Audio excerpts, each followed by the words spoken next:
Buenas noches. Damos gracias al Señor por una vez más poder compartir su palabra y seguimos retomando aquello que venimos viendo desde el domingo pasado, que es la iglesia. En aquella oportunidad vimos cuál es el concepto que el apóstol Pablo tenía de la iglesia y cómo él la concebía, lo cual estamos nosotros llamados a entenderlo de la misma forma. Él entendía que la iglesia es el cuerpo de Cristo y que estamos llamados a servir en la iglesia al Señor, primeramente al Señor. Servir en la iglesia, primeramente al Señor, esperando ser aprobados por Él, ser bendecidos por Él, ser guiados por Él, y toda nuestra atención debe ser motivada en el servicio por Él. Ahora, cuenta la historia que hay un matrimonio que eligió un lugar para ir a vacacionar en esas playas del Caribe. Minuciosamente eligió la playa, el hotel, de acuerdo a las instalaciones que quería, para pasar unos días de descanso. Cuando llegan al hotel empiezan a ver que todas las instalaciones eran como ellos habían visto previamente. Van a la habitación, se instalan. Todo era acorde a ello, habían previsualizado. Empieza el día siguiente, o el primer día, y ellos se levantan y temprano van a ese lugar donde está el buffet y empiezan a desayunar. Y van y se sirven simplemente una infusión, agarran algunas galletas y algunos cereales, y van y se sientan y desayunan. Luego hacen playa, disfrutan, leen. Tipo 11:30, 12, salen del hotel y van y comen afuera y vuelven tipo 4 de la tarde. Salen a caminar juntos, pasan algún tiempo también viendo televisión. Y esa era su rutina. Al otro día se levantaban a la mañana y hacían lo mismo. Había alguien de parte del hotel encargado en el lugar del buffet que veía y miraba cómo la calidad del servicio estaba siendo puesta en práctica, y le llamaba la atención y le empezó a llamar la atención con la cautela que este matrimonio se servía a la hora del desayuno. Ellos tenían de todo, tenían allí para servirse frutas, fiambres, huevos, hasta carne en el desayuno, y ellos solamente iban a una infusión, medían hasta el azúcar que ponían, y después la rutina era de la misma forma. Siempre hacían lo mismo. Llegó el último día de sus vacaciones y ellos estaban en el hall de entrada haciendo el check-out, y ya cuando estaban saliendo se encuentran con este mismo personaje, quien, intrigado por el comportamiento de ellos, se acerca y le pregunta ¿cómo la han pasado? La verdad que la hemos pasado muy bien. Hemos descansado, hemos querido, hemos logrado disfrutar el tiempo que hemos querido. La playa es espectacular, las instalaciones del hotel. Y entonces, este empleado del hotel, encargado de la calidad, le dice: ¿han probado el gimnasio? ¿No? ¿Han probado los deportes acuáticos que tenemos y el hecho de poder ir hasta remar o hasta bucear? ¿No? ¿Han ido al teatro a la noche? ¿Han ido a disfrutar del casino? Bueno, quizás no le gustaba nada de eso. Y entonces le dice: dígame, ¿qué me puede decir de la gastronomía del lugar? ¿Qué puede decir de los restaurantes que tenemos a disposición para que todos aquellos que están parando acá disfruten? Y entonces, después de tantas preguntas, el hombre le dice y le confiesan: ¿sabe qué? Es que queríamos pasar un tiempo de disfrutar y de descansar, pero no queríamos gastar de más. Y es por eso que al mediodía salíamos y comíamos en un lugar que creíamos era mucho más económico. Y por ahí traíamos algo de allí para seguir comiendo en la merienda y solamente tomábamos lo mínimo del hotel en el desayuno. A lo que el empleado de calidad del hotel le dice: pero ustedes cuando compraron esto, pagaron todo incluido. Muchas veces, y en ciertas ocasiones, el Hijo de Dios se pierde de vivir vida abundante a un nivel espiritual no porque quiera hacerlo a propósito, no porque premeditadamente quiera hacerlo mal, no porque en realidad diga: ¿saben qué? No me interesa lo que Dios diga, sino por ignorancia. Muchas veces sucede eso en la vida espiritual. Y no pasa simplemente en la actualidad, pasaba en tiempo del apóstol Pablo. Por eso cuando él le escribe la carta a los Efesios, en el versículo 3 dice: bendito sea el Dios y Padre de nuestro Señor Jesucristo, que nos bendijo con toda bendición espiritual en Cristo Jesús. Con toda bendición espiritual. Él no nos bendijo de alguna manera mezquina, sino con toda bendición espiritual. Así lo hizo el Señor. El apóstol Pablo recorrió cerca de 15.000 kilómetros en sus 3 viajes misioneros. Y es en el tercer viaje misionero que él funda la iglesia de Éfeso. Éfeso era una ciudad situada en el medio de Asia. Era una de las capitales socioeconómicas, quizás solamente comparada con la ciudad de Corinto.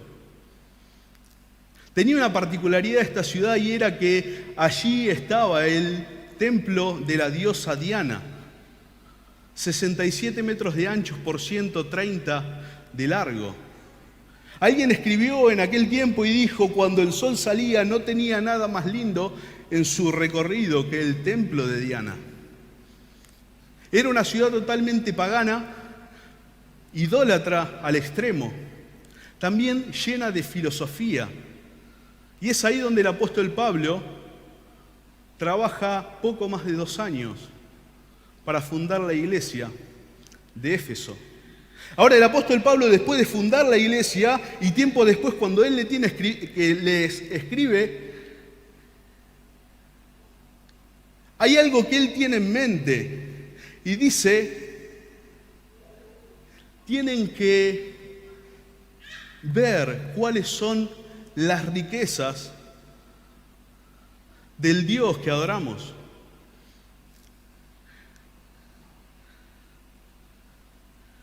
Después de dar toda una introducción del versículo 1 al 14, con salutación incluida, dice en el versículo 15: por esta causa también yo, habiendo oído de vuestra fe en el Señor Jesús y de vuestro amor para con todos los santos, no ceso de dar gracias por vosotros, haciendo memoria de vosotros en mis oraciones. ¿Para qué? Para que el Dios de nuestro Señor Jesucristo, el Padre de gloria, os dé espíritu de sabiduría y de revelación en el conocimiento de Él. El 18 dice: alumbrando los ojos de vuestro entendimiento, para que sepáis cuál es la esperanza a que Él os ha llamado, y cuáles las riquezas de la gloria de su herencia, y cuál la supereminente grandeza de su poder para con nosotros los que creemos, según la operación del poder de su fuerza.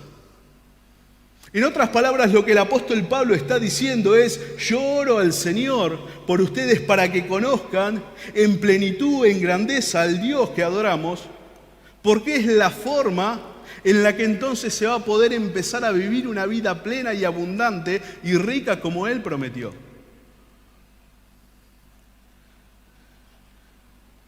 Llamados a entender primeramente cómo es la iglesia, llamados a servir al Señor en la iglesia, llamados a crecer en la iglesia.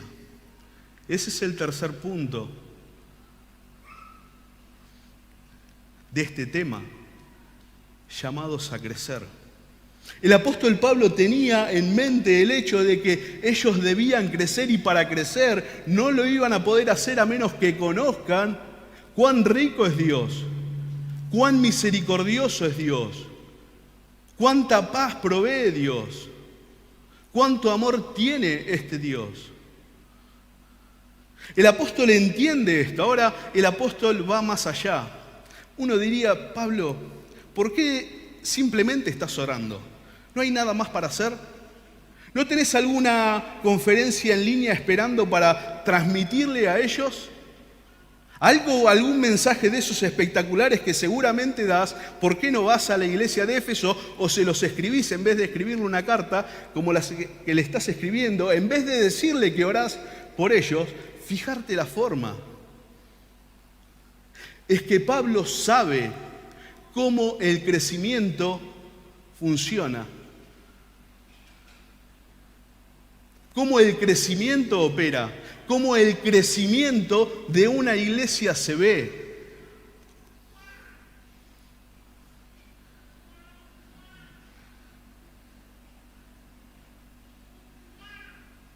El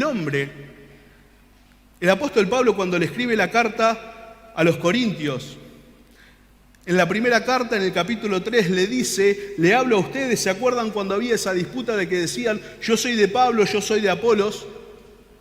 Indirectamente el apóstol Pablo deja ver lo que él tenía como concepto del crecimiento.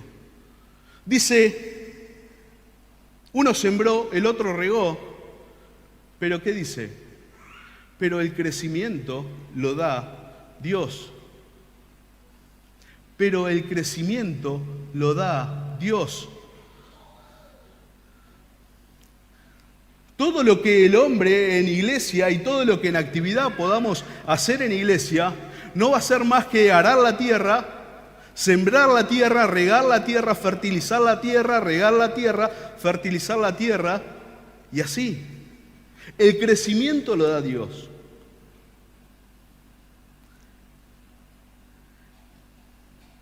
Hay cosas que el hombre, el Hijo de Dios, no puede manejar en el servicio, y es el crecimiento. Eso, dice el apóstol Pablo, viene solamente de Dios. El clima tampoco podemos manejar. El Señor maneja esas dos cosas. Ahora, ¿cuándo hay crecimiento? ¿Cuándo hay real y genuino crecimiento? Porque el crecimiento de una semilla que cae y comienza a crecer es notorio, se ve claramente, nadie puede dudar de eso, nadie puede decir allí no hay crecimiento, se ve claramente.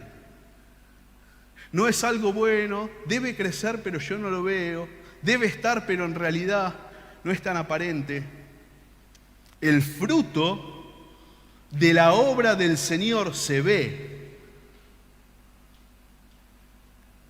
Pero ¿cómo es que el crecimiento se da? De la misma forma que se da en una semilla que es plantada. De la misma forma. Es que podemos escuchar un montón de conferencias, un montón de mensajes en vivo, mirar por internet un montón, leer un montón, leer la Biblia todos los días, pero no va a llegar a ser crecimiento y haber un crecimiento real y genuino en nosotros, a menos de que la semilla de la palabra de Dios quebrante dentro de nosotros,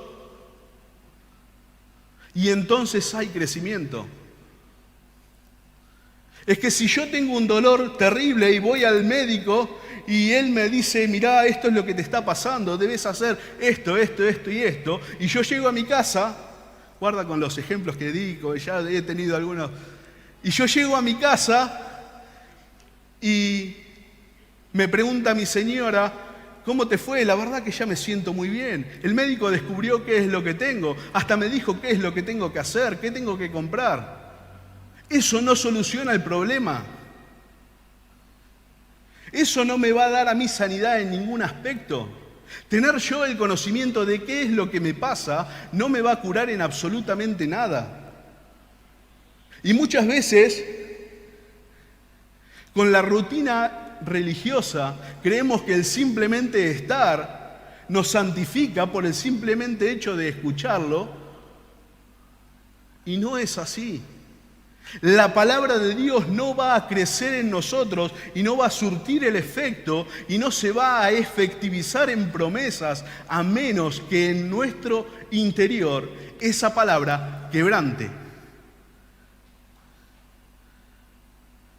Sea lo que sea que hagamos, a menos que la palabra de Dios quebrante en nuestro interior, no va a haber crecimiento. No importa cuántas conferencias haya, cuántos campamentos haya, cuántas actividades haya, cuántos colores haya, cuántas luces haya, cuántos ministerios hayan, no interesa. Porque el crecimiento viene solamente de Dios. Es cuando en el interior la palabra quebranta. Tan simple como eso, el Señor lo explicó en la parábola del sembrador. Ahora, es interesante seguir con esta analogía porque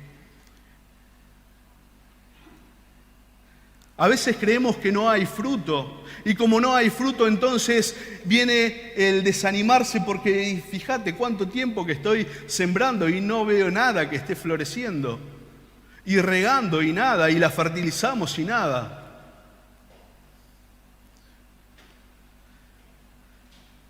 Y la volvemos a regar y sigue ahí y nada.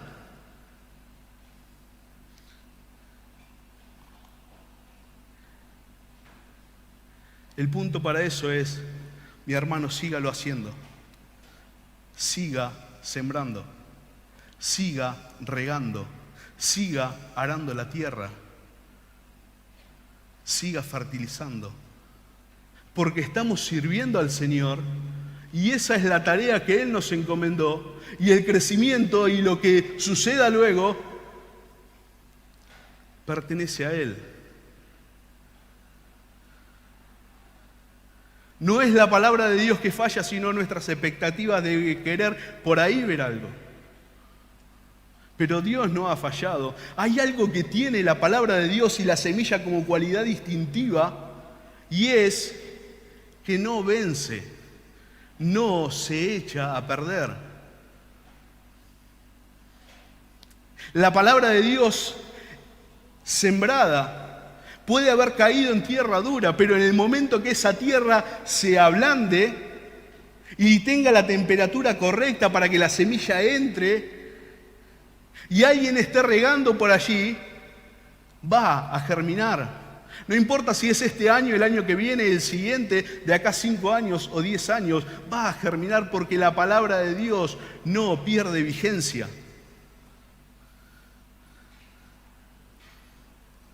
Por eso, mi hermano, te quiero decir que a la hora de servir, estés pensando y puesto los ojos en el Señor. No, pero es que lo que pasa que esta actividad, fíjate, no midas por eso, simplemente asegúrate de que estés haciendo lo que el Señor mandó. Porque al Señor servimos. Y porque de Él es la obra. Y porque Él es el Señor de la viña. Llamados a crecer. La iglesia está llamada a crecer. En lo individual.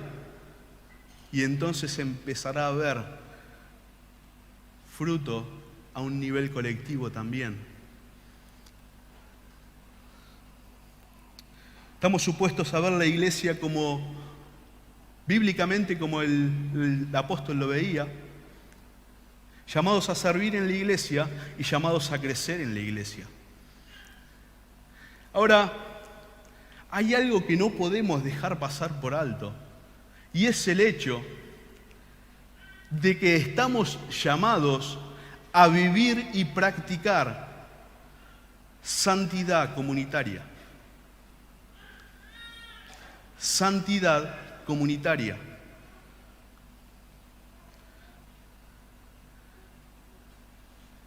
Muchas veces hemos escuchado el hecho de que cuando uno peca afecta a la iglesia. Ahora viene la pregunta siguiente: ¿cómo afecta a la iglesia el hecho de que haya pecado en un hermano en la iglesia? El hecho de que haya un hermano que practica el pecado, el hecho de que haya un hermano que recurrentemente comete pecado, sea mentira, sea obsecuencia, sea lo que sea en pecado, ¿cómo afecta a la iglesia? ¿Cómo afecta el hecho de que yo en mi vida privada un miércoles a la mañana mienta en mi trabajo? ¿Cómo afecta? Alguien diría, bueno, en realidad no afecta, si el pecado lo cometiste vos, darás cuenta delante de Dios. Es un problema tuyo. Allá vos. Sin embargo, cuando el Señor ve, Él está viendo un pueblo que peca. Y varias veces en la Escritura vio un pueblo que peca y no era el pueblo que había pecado.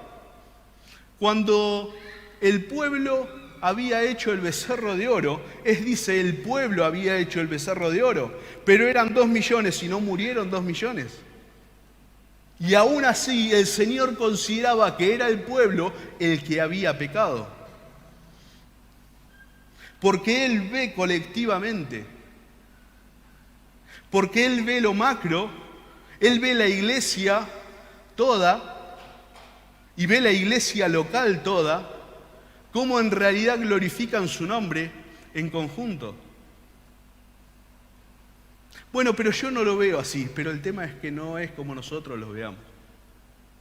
A mí me parece pero no es lo que a nosotros nos parece, es lo que al Señor le parece, es como Él lo ve. Y más vale nos apuremos a entender las cosas como Él las entiende, porque el día final vamos a ser medidos por Él y no vamos a estar nosotros de ese lado del escritorio, si puedo.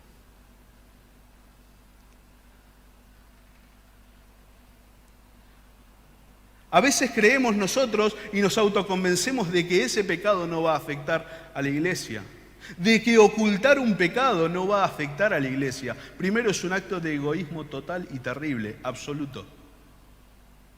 A la luz de la Escritura es así. Ahora, yo veo que hay pecados o no glorificaciones a Dios y que son de alguna manera tratadas por el Señor de una manera muy particular.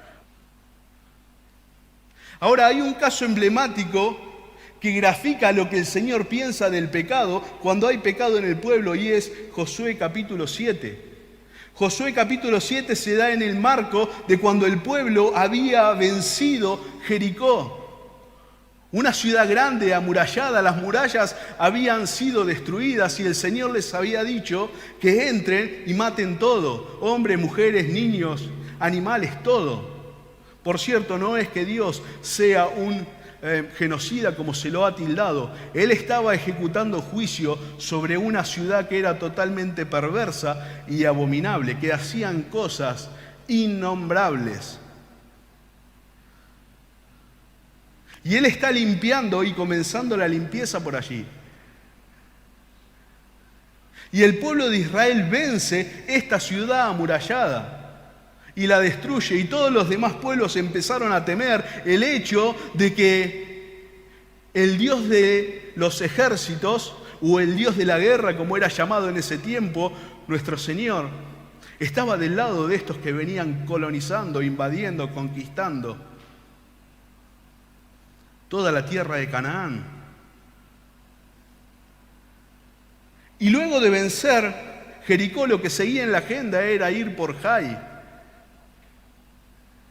Y cuando van, Josué agarra y le envía espías, los cuales cuando vienen dicen, ¿sabes qué? Son pocos, no hagas cansar al pueblo, 3.000 son suficientes. Y vienen derrotados, tuvieron que salir huyendo. ¿Cuál era el problema?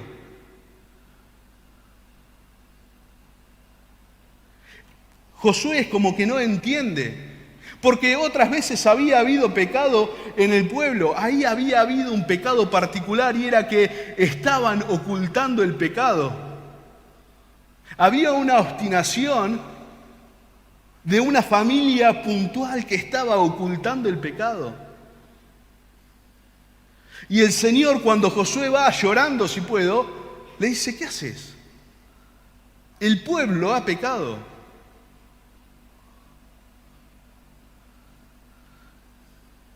Es que cuando el hombre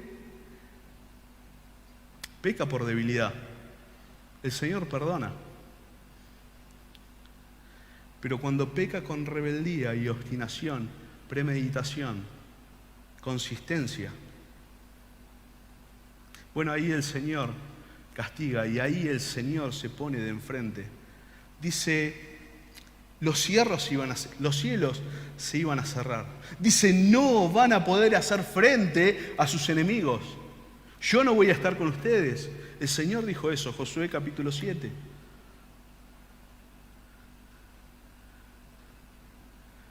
Hay algo que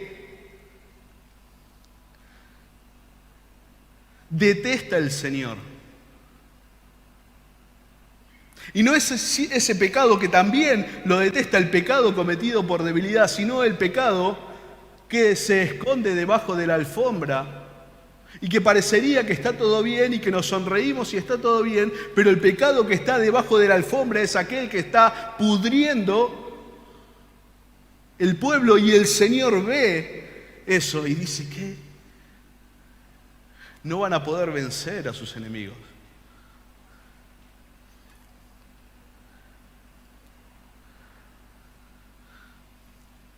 Somos vistos por parte de Dios de manera colectiva. Y cuando vos pecás en la intimidad, estás afectando al cuerpo de Cristo. Y cuando decís que no te importa, estás cometiendo otro pecado. Y cuando lo estás ocultando, estás cometiendo otro pecado. Y así sucesivamente. Es como un cáncer cada vez más grande que va contaminando el cuerpo. Por eso el Señor está tan opuesto a ese tipo de pecados.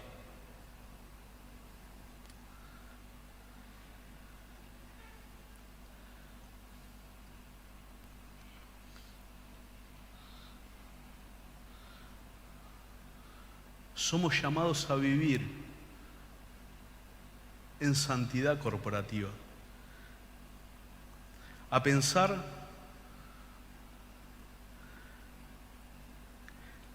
que cada uno está supuesto a ser una lamparita, si puedo, de una gran luz que debe ser el testimonio en este lugar. Y cuando alguien peca en la intimidad y practica pecado en la intimidad, lo que está haciendo es que esa luz se está apagando y la otra luz de al lado se apaga y la otra se apaga, y hay iglesias chatas que no crecen y no hay avance y que no... ¿Por qué? Es porque hay pecado oculto y la mano del Señor y la bendición del Señor no va a estar allí.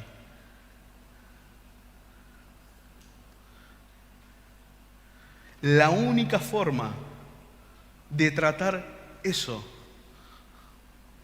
es ir a la alfombra, levantarla, ponerla en evidencia y decir: Señor, yo he pecado. No hay otra. Cualquier cosa que se te cruce por la mente de que no sea el camino del arrepentimiento genuino para con el Señor, no va a ser solución.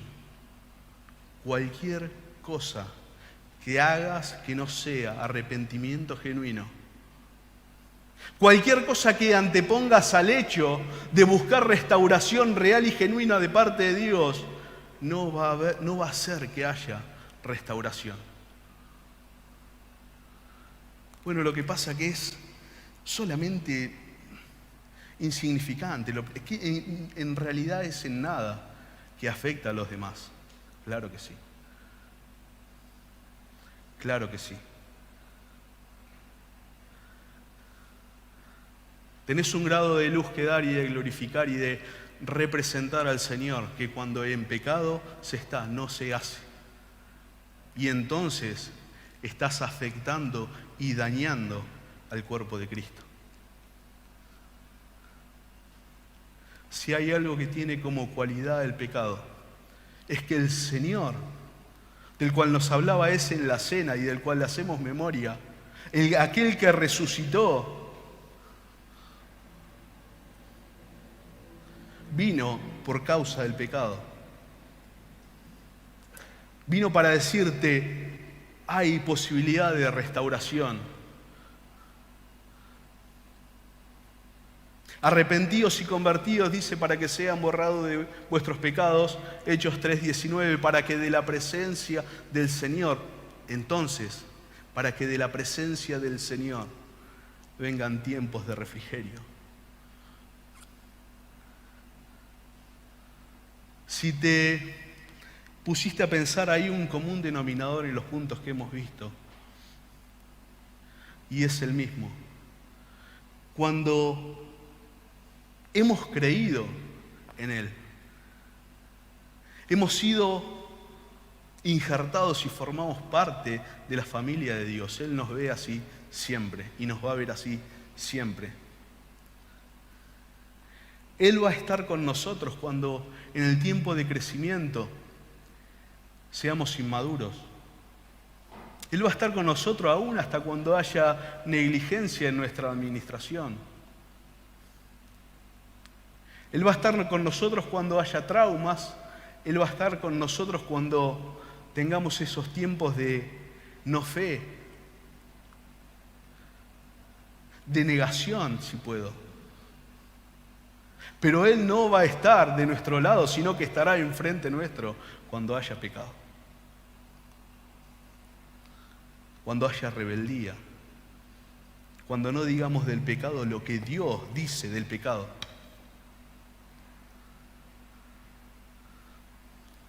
Qué tema terrible, ¿cómo vas a hablar del pecado?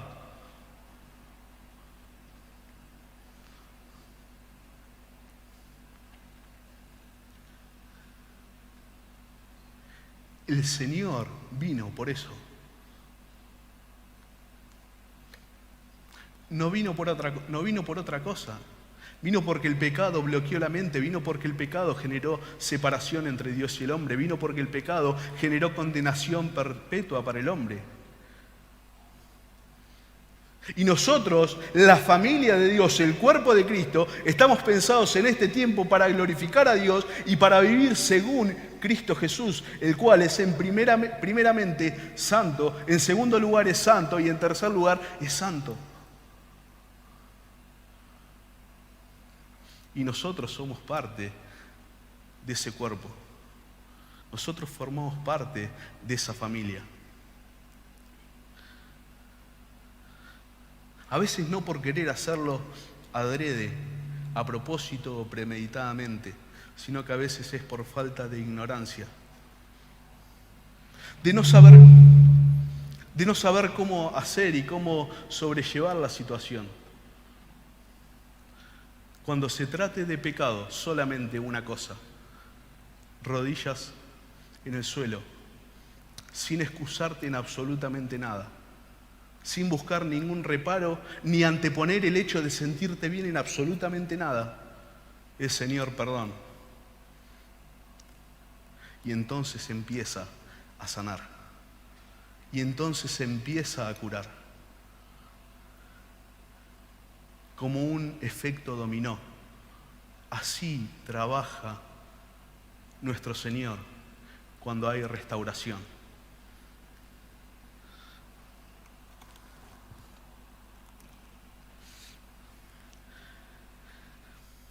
Hemos sido salvados por gracia.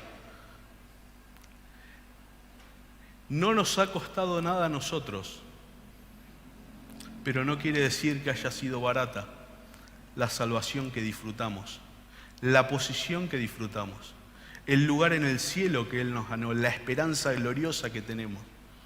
Nada de eso ha sido gratis. Cuando el apóstol Pablo le escribe a los Efesios, hablándole y diciendo: vivid conforme al llamamiento. Vivid conforme al llamamiento. Le está hablando de esto. ¿Para qué te convertiste? ¿Para qué creíste en el Señor? para salvarte del infierno? ¿Solamente para eso? Porque el Señor no vino simplemente a salvarnos del infierno, es algo colateral. Él vino para que vivamos con el verdadero sentido de la vida por el cual Él nos creó en el principio para empezar, para que demos gloria a Él y para que vivamos vidas que alaben su gracia. Se lo explica el apóstol Pablo cuando dice que hemos sido creados para alabanza de la gloria de su gracia.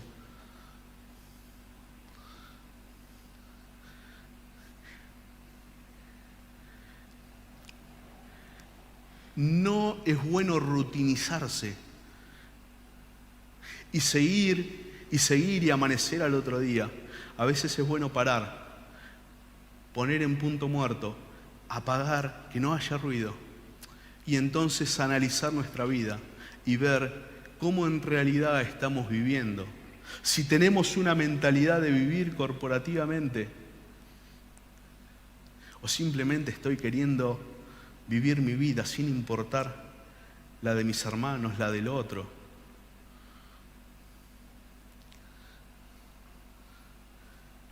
Él va a estar con nosotros siempre. Siempre va a estar con nosotros. ¿Cómo sabemos?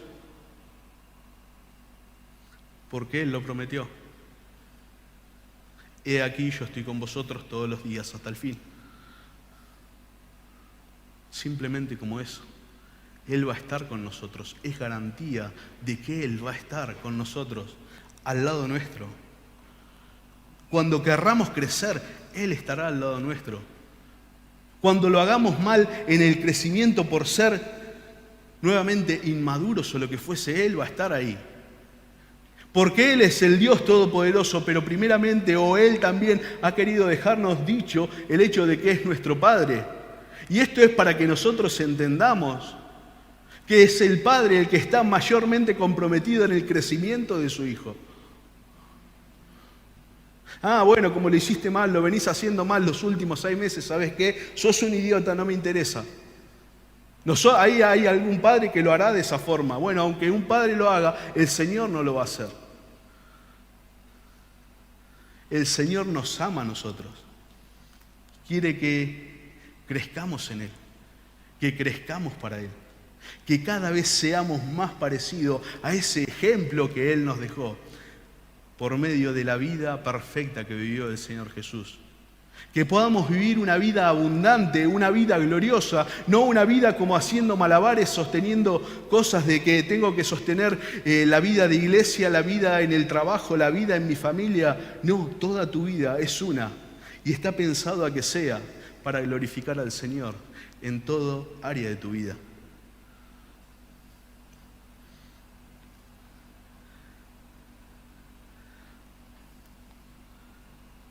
Él es el primer interesado en que nosotros crezcamos. Él es el primer interesado en que nosotros sirvamos con gozo. Él es el primer interesado en que nosotros vivamos una vida en santidad.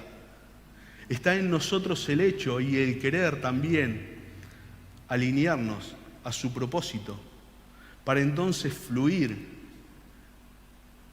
con el macro propósito que tiene Dios, que es darse a conocer al mundo a través de aquellos que creemos en Él. Ese es el macro propósito de Dios, darse a conocer al mundo a través de aquellos que hemos creído en Él.